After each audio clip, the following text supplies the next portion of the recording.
मित्रों नमस्कार। मित्रों आज जिस प्रोडक्ट पर मैं चर्चा करने वाला हूं आप देख सकते हैं इम्यून प्लस।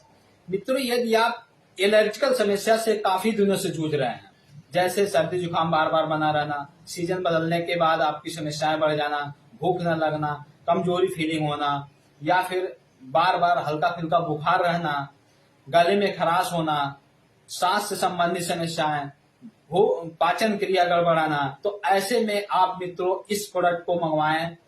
इसमें आंवला, गिलोय, तुलसी, कंडकारी, शुंठी, हरिद्रा, जस्ता और विटामिन सी के साथ कंपनी ने दिया है। मित्रों एक एक गोली सुबह शाम गर्म पानी से इस्तेमाल करें, आपका एलर्जिकल समस्या जड़ से गायब हो जाएगा। मित्रों इस प्रोडक्ट को मंगवाने के लिए दिए गए व्हाट्सएप नंबर पर संपर्क करें। थैंक यू मित्रों।